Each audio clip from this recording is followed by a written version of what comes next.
right, this is the 20 gauge 2 3/4 inch 1 ounce TSS hand load. So I'm going to go over how I make it. I've already made, as you could tell, 22. I actually have a pretty good system down, and it's pretty quick for me to do now. It's actually a pretty simple load to make. Kind of have it figured out. This is obviously early in the morning, so I'm starting with a black coffee just because, you know, it's already sweet enough. So anyways, I'm dispensing Little Gun out of a Uniflow powder measure, and I'm sure some people are saying, hey, you have a Charge Master back there. You know, as nice as that thing is, it's so inconvenient to set up for situations like this, and I just find myself dispensing with a Uniflow, trickling to the charge I need. And with these finer ball powders, like Little Gun, half the time you don't even need the trickle. They're right on. You know, if you're using steel, yeah, you're probably going to have to trickle up a couple tenths or something. But that's, you know, it's also up to you how accurate you want to be. I load to the 10th of a grain. Some guys load to, you know, they just drop a Uniflow, and if it's plus or minus 2-3 tenths, it's good enough for them. That just isn't how I load. So everything I measure. The only thing I don't measure, very crucially, is the buffer, but I know what a 1cc scoop gets me, so I'm okay with it being a couple tenths different. So I'll quick go over the components before I get started, even though I know you guys probably already, at this point, will have seen the pattern video, but I'll quick go over what I'm using. So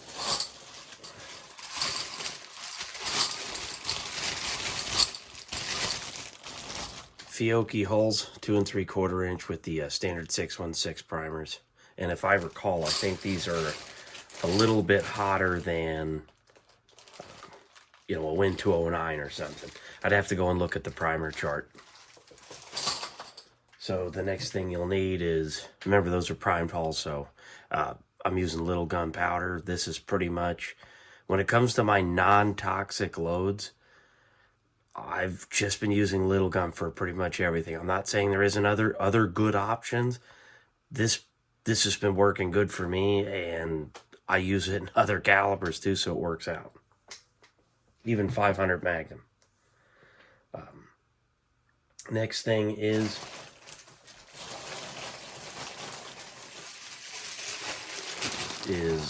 the TPS 2 3/4 inch wad. Once again, I did buy these unslit. Yeah, that's shame on me. I prefer to buy them slit, but I guess I wasn't paying attention.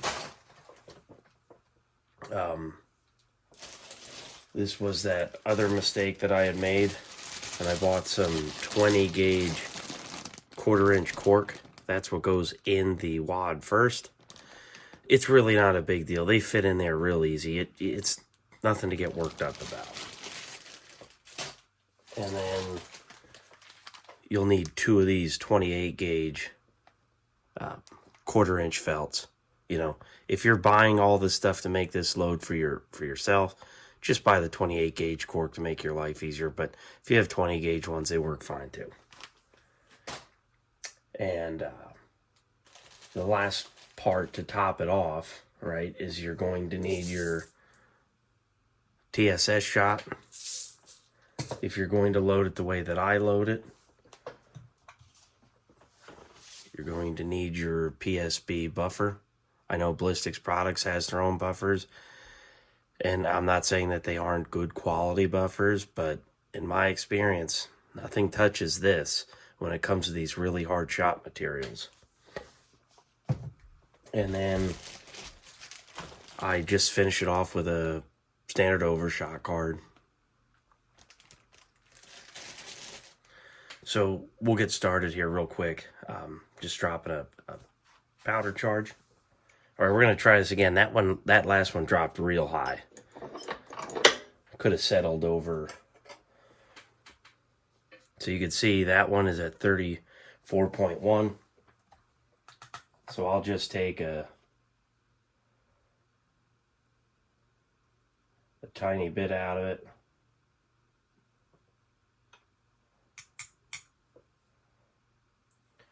And it's right at 34. And what I do is I fill each one of these holes, and I go through and I do this in stages. I fill all with powder.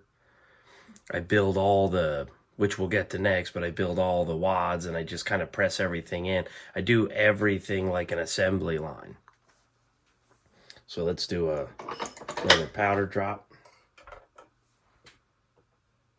Right there at 34 grains. Like I said, that's kind of the beauty of using the Uniflow. You don't even need a charge master for this type of, and here I am dumping in with a pan when I've got a powder funnel.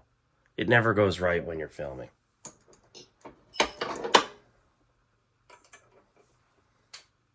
$34 grains again, right on the money.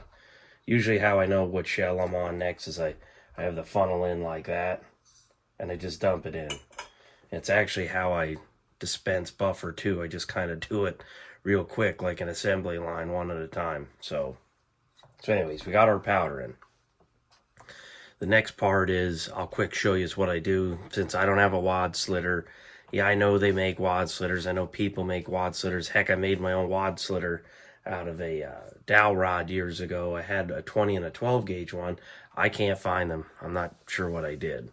But anyways, what I'm doing here is I'm slitting to right about there, that bottom rib. And if you look closely, you can see a mark from the mold, and that's your halfway, and then you have that other rib right there near my thumb. That's the other halfway, so you just do that around, and it's real easy. I'm using a pair of the free snips from Harbor Freight when they used to give you that stuff. Yeah, this isn't the best use of time, but I'm finishing these wads up, and that's where I'm slitting too. So I guess you'd probably call that somewhere around a 3/4 slit. Works just fine. So the next part is, you're going to take this 20 gauge, and I know you're probably wondering, well, how's this going to fit? And it's actually real simple. I'm taking one of these from Precision Reloading. It's just the equivalent of a wad tamper, and you just seat it. And it fits right in there. So it's really not that big a deal. It actually fits tight. When I picked up all the old wads from firing, they were all still in there. Every one of them still had the cork in it. Then you're going to take the 2/4 inch 28 gauge felts, put them in.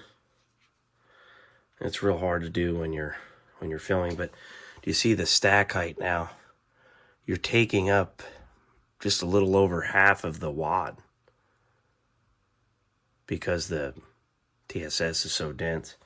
You could see I already assembled these other ones, so then I just, like I said, I do it kind of like an assembly line, I just put them in, run them down with the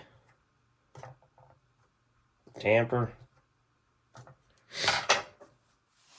and then the next part is I'm going to get the powder out of the way, and we'll go to the TSS. So this is a 1 ounce charge, so what I'm doing is I'm running about 427.5 to 429 grains, just depending on how it plays out. Not every pellet weighs the same amount.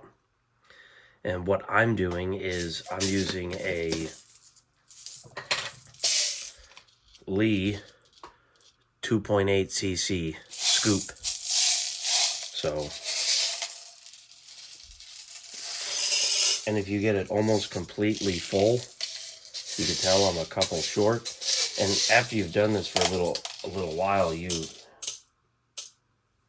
know how many pellets you need. See how quick that was? I got right to 427.9. Put your funnel in.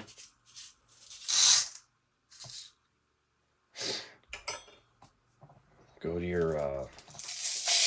to your next charge.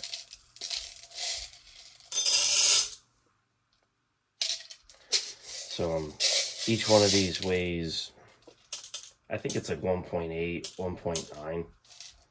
So there you go. Oh wow, 427.9 again.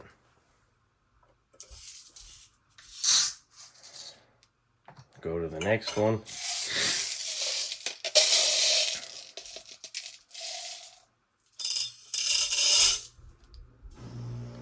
I'm just off one pellet, so I'm 425.8. I'll drop in one TSS 7.5, 427.7. And I just dump that in. So I'm using about 9 grains, give or take, and I'll just show you real quick. 1 cc lead dipper. Just take one decent scoop, dump it in there. 9.1 grains. Okay, that's not uncommon. So I don't weigh this. What I do is I just put the funnel in. Okay, take a scoop, dump it in. Go to the next one, take a scoop, dump it in.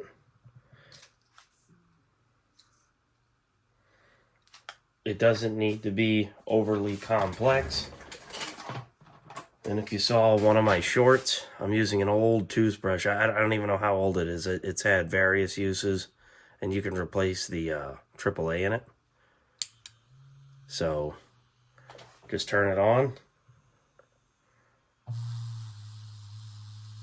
And I settle the buffer until I see the shot cup and I see some of the pellets appearing. There's, you can experiment with different ways of holding it too, and it'll go a little bit quicker. Just depends what you're doing.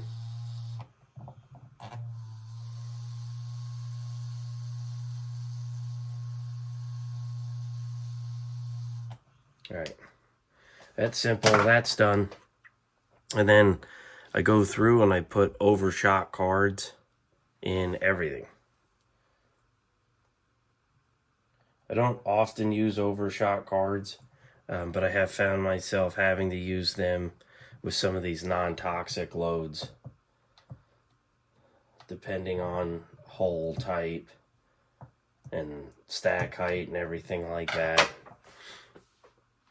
All right, so let's go over to the Mech 600. All right, so we're at the Mech 600. You guys can tell that I have the 6-point BPI star crimp on there, the Super Crown. You don't need that. It is nice, it is helpful. It's certainly not needed. I've crimped many of new holes without it. So yeah, I do this in stages as well, because you are fitting about as much as you can fit in this. So generally speaking, what I do is I kind of come down until it stops, because you're going to hit that overshot card. You don't want to start deforming that or the wad either. I will hold it for just a little bit, make sure it looks good when I pull off, and it looks real good. And I do this in stages, okay? And I kind of work it around until I get what I want. Now that is the finished crimp, and look at the nasty taper on that. So you do not need a finish crimp, but every single one of these is going to get finish crimped. So, like I said, same thing. I just, and feel free to rotate it if you want.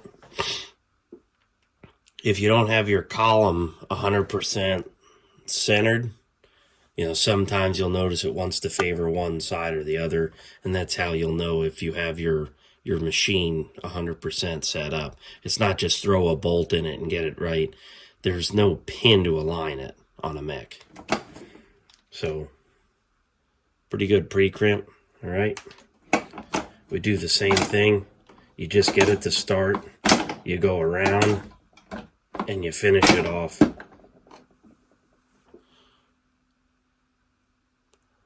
You know, and a lot of people, they talk crap on mechs, but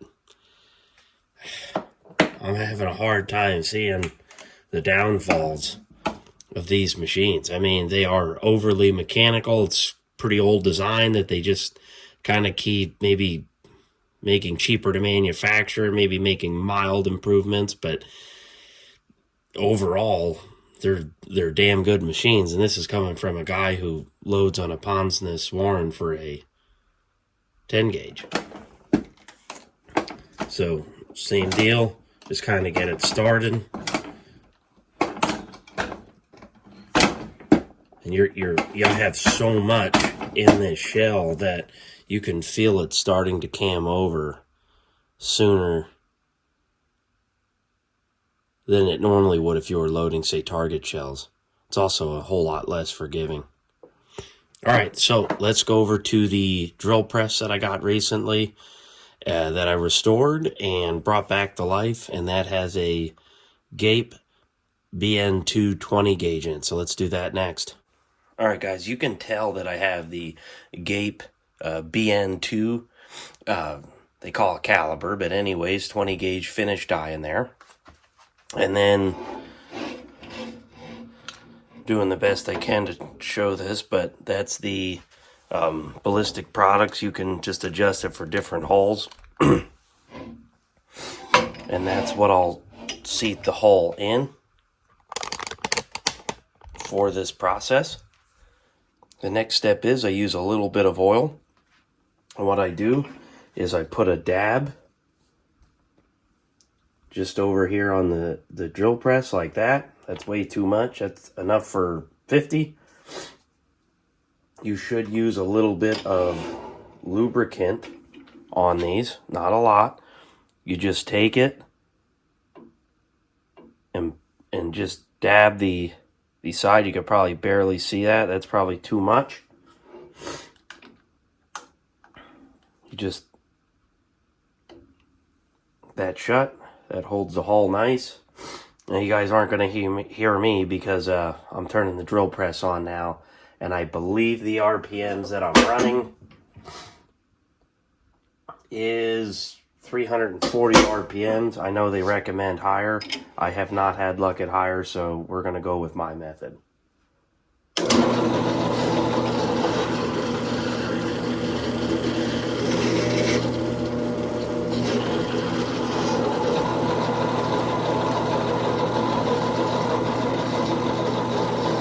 That's the finished product. So let's do these other ones real quick.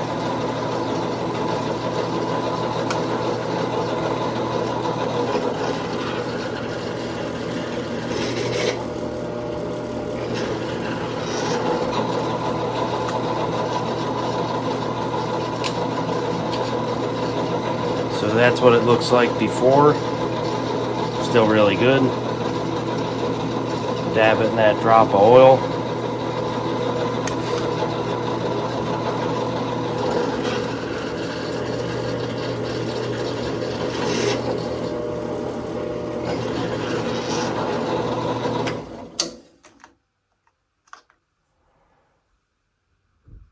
And that's the finished shell. All right, let's go finish this up at the reloading bench. All right, guys, so this is the finished product. All right, so those are the three that we made on video. Those were brand new hulls. So, like I said, the mech does a hell of a job. Does really good. The Gape finish crimp is really nice. Now, you know, one of the things that I wanted to mention about that Gape finish crimp is I noticed it leaves, because it moves plastic. When you go to load your hull for the second time, it is a little bit tougher, just to let you know, but you almost get this profile without having to finish crimp it again. Just as an FYI, I do believe it increases pressure slightly. I also do believe that it lowers hull life slightly, but not too worried about it. Honestly, not that concerned. You can pick these types of things out of the Sporting Clays trash cans or use the Federal, the plastic base wad. Just put your own primers in there. It's probably not a real big deal. I don't think holes are a real big deal on this load. So anyways, hope everybody enjoys. Spent a lot of time developing this load. Remember, it's about $3 a shell or so what I'm holding here. You might be able to do it for a little bit less, but it's about what I have into it. So thanks for watching, and hopefully we're on that road to 500 a little bit sooner.